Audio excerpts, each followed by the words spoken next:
नमस्कार दोस्तों, मैं कुणाल कालरा आपका बहुत-बहुत स्वागत करता हूँ।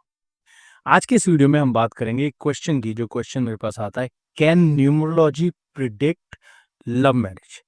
या मैरिज की बात कर लें कि क्या न्यूमरोलॉजी से हम प्रिडिक्ट कर सकते हैं लव मैरिज? ये ज़्यादातर क्वेश्चंस आते हैं जो लव मैरिज की तरफ या लव रिलेशनशिप्स में इन्वॉल्व होते हैं, और कहीं से पॉडकास्ट या कहीं से और इन्फॉर्मेशन मिल जाती है न्यूमरोलॉजी के बारे में कि न्यूमरोलॉजी से, ये एक न्यूमरोलॉजिस्ट है, नेम करेक्ट करने के बाद या नेम चेंज करने के बाद लव मैरिज हमारी हो जाएगी। या ठीक है, प्रिडिक्शंस होती हैं सबकी। मैं क्या समझता हूँ इसके ऊपर, या मेरे पास क्या इन्फॉर्मेशन न्यूमरोलॉजी की, क्योंकि न्यूमरोलॉजी की वीडियोस मैं बनाता हूँ, एस्ट्रोलॉजी करता हूँ और मैं पामिस्ट्री भी करता हूँ। तो इसमें मैं न्यूमरोलॉजी से क्या समझता हूँ वो आपके साथ शेयर करता हूँ, और आपको समझ आए तो उसको रख लेना, इन्फॉर्मेशन को नहीं समझ आए तो ये सोचिएगा कि ये बेकार की इन्फॉर्मेशन है और आगे अपनी रिसर्च चालू रखिएगा। देखिए, इसको समझते हैं हम, न्यूमरोलॉजी होती क्या है। न्यूमरोलॉजी का मतलब हम एक डेट के बारे में बात कर रहे हैं, ठीक है ना। जैसे किसी की बर्थ डेट है, मान लीजिए 14 जनवरी 1985, ठीक है। ये एक डेट हो गई पूरी। तो इस डेट में कोई पैदा हुआ है और हम इसकी मैरिज प्रिडिक्शन करना चाहते हैं कि इसकी शादी कब होगी। देखिए, सबसे पहले हम समझ लीजिए कि मैरिज प्रिडिक्शन बहुत ही, लव मैरिज प्रिडिक्शन बहुत ही हार्ड होती है। आप कभी भी देखिएगा, इसके सबसे ज़्यादा क्वेश्चंस और इसकी सबसे ज़्यादा डिमांड इस कीवर्ड की रहती है, और सबसे ज़्यादा क्वेश्चंस ये पूछा जाता है। मैरिज पे मेरे को आज 9 से 10 साल हो गए हैं एस्ट्रोलॉजी में काम करते हुए, न्यूमरोलॉजी एस्ट्रोलॉजी में। पामिस्ट्री मेरे को 5-6 साल ही हुए हैं, 5 साल हुए हैं। एस जो शादी की जो डेट है ना, एक हम पीरियड निकाल पाते हैं। इसकी जो डेट और इसका जो महीना, ये समझ लीजिए किसी-किसी एस्ट्रोलॉजर का बैठ गई प्रेडिक्शन तो बैठ गई, वरना इसमें चांसेस जो हैं ये बहुत कम होते हैं, बहुत कम होते हैं। आप देखिएगा, एक ही क्वेश्चन लेके कभी कोई एक एस्ट्रोलॉजर के पास जा रहा होता है, कभी वही मेरी शादी कब होगी, मेरी शादी कब होगी। हम एक पीरियड कैलकुलेट करते हैं जिसमें प्रॉमिसिंग पीरियड होता है कि इस पीरियड के अंदर चांसेस हैं शादी हो जाएगी। कई बार तो ऐसा होता है, पूरी प्रॉमिसिंग फीचर्स होते हैं, प्रॉमिसिंग कैलकुलेशंस होती हैं और फिर भी शादी नहीं होती है। वजह क्या है? पामिस्ट्री में थोड़ी-सी और क्लियर होती है क्योंकि लाइन्स मैच कर जाती हैं। तो पामिस्ट्री बहुत एक्यूरेट होती है, ये मैं अभी समझाऊँगा कैसे, मैं कहना चाहता हूँ। तो पहले ही एक बड़ा सेंसिटिव टॉपिक है जिसके अंदर हमारी जो पकड़ है, एक लाइफ, डेथ और एक शादी, इसमें बहुत वीक पकड़ होती है। कैलकुलेशंस हम करते हैं, कई बार सही जाती है, कई बारी सही नहीं जाती है।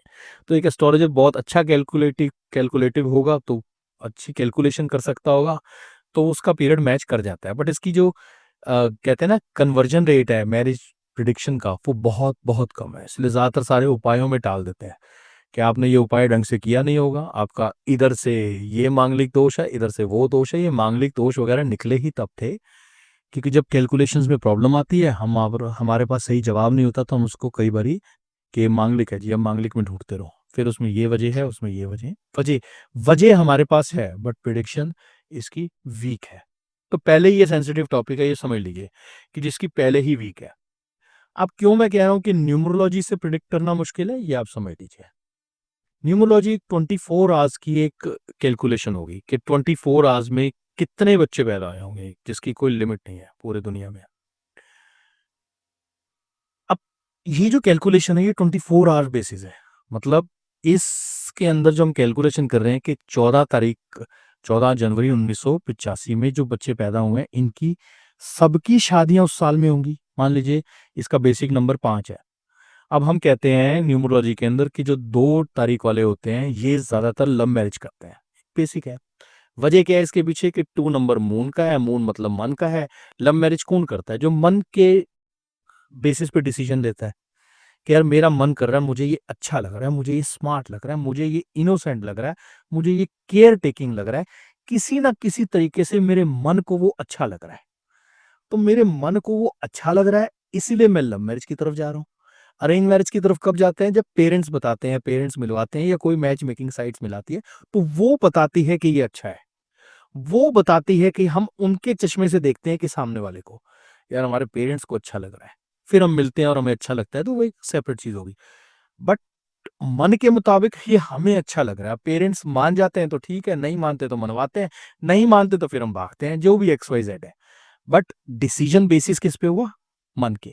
तो मन बेसिस पे है तो हम कह सकते हैं कि 2 वाले करते हैं। इसमें 3 वालों के चांसेस कम होते हैं क्योंकि वो पेरेंट्स को ज्यादा इन्वॉल्व करते हैं। 8 वालों के चांसेस हैं, क्यों हम कहते हैं? क्योंकि 8 वाले स्ट्रांग होते हैं, अपने जबान के पक्के होते हैं, अड़ियल होते हैं, बेस उनका स्ट्रांग होता है, तो चांसेस हैं कि वो भी लव मैरिज कर सकते हैं।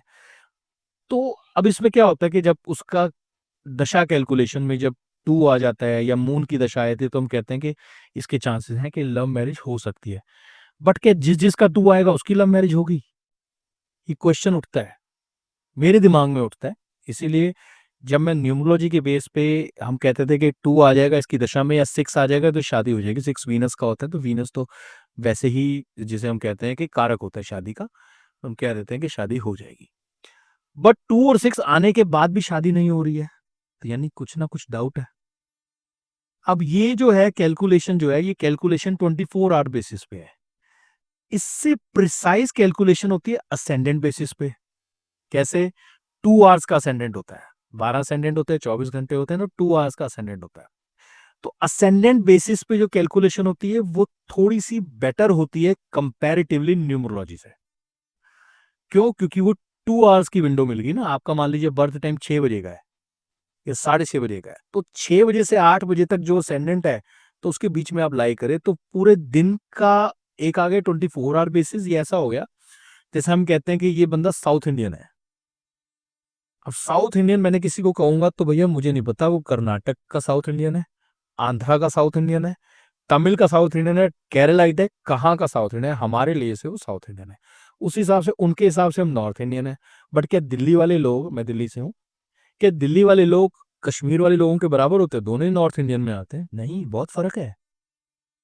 हम लोग फायरी ज्यादा होते हैं, हमारे बोलने के, हमारे हर तरीके में फर्क आएगा, हमारे फूड चेंज हो जाएंगे, हमारी लैंग्वेजेस चेंज हो जाएंगी।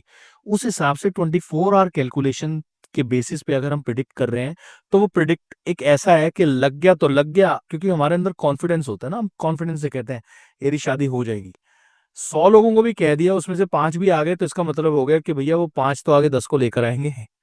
प्रिडिक्शन उस बेसिस पे हो रही है, प्रिडिक्शन एक्चुअल में कैलकुलेशन बेसिस पे नहीं होती। अगर आप कैलकुलेशन बेसिस पे समझ रहे हैं तो यस, न्यूमरोलॉजी में प्रिडिक्शन शादी की सिर्फ 20 to 30%, वो भी बहुत अच्छी कैलकुलेशन किसी की है, मैं अपनी नहीं बोलूंगा कि मेरी है, बट किसी की अगर बहुत अच्छी कैलकुलेशन है तो सिर्फ न्यूमरोलॉजी के बेसिस पे 20-30% है। इसमें एड ऑन और हो जाता है 40 to 50% अगर एस्ट्रोलॉजी और बर्थ टाइम से हम कैलकुलेट करते हैं मैरिज के प्रिडिक्शन। यस, 60 to 70% रिजल्ट्स जाते हैं। बहुत अच्छे अच्छे एस्ट्रोलॉजर हैं जो 60 to 70% रिजल्ट शादी के अंदर दे देते हैं, शादी की कैलकुलेशन के अंदर, कि इस पीरियड में शादी हो जाएगी। इसको थोड़ा सा और बारीक में समझें या और अच्छी प्रिडिक्शंस की तरफ जाना चाहते हैं तो हमें इस टाइम पाम की जरूरत पड़ती है। पाम के अंदर कुछ लाइंस और कुछ कैलकुलेशंस बताती हैं कि यस, शादी इस पीरियड में हो सकती है। तो कैलकुलेशन अगर हम एस्ट्रोलॉजी, न्यूमरोलॉजी और पामिस्ट्री तीनों के बेसिस पे करते हैं तो 80 to 85% कैलकुलेशन जा सकती है, बट 100% कैलकुलेशन इस फील्ड में नहीं जाती। करियर के फील्ड में तो चली जाती है। तो अगर ये क्वेश्चन आपका है, can numerology predict love marriage? Yes, it can predict, but the prediction, the chances of prediction or the accuracy of prediction will be only 20 to 30% from my point of view. बड़े बड़े numerologist हैं जो कहते हैं, दावा करते हैं, वो फिर शायद किसी, वो देखते हैं एस्ट्रोलॉजी और पामिस्ट्री से होंगे और कहते हैं न्यूमरोलॉजी से होंगे कि आप इसमें नेम दिख रहा है कि हमें पीरियड आ रहा है शादी का, तो वो कहेंगे आप नेम करेक्ट करवा लो तो इससे शादी होगी है।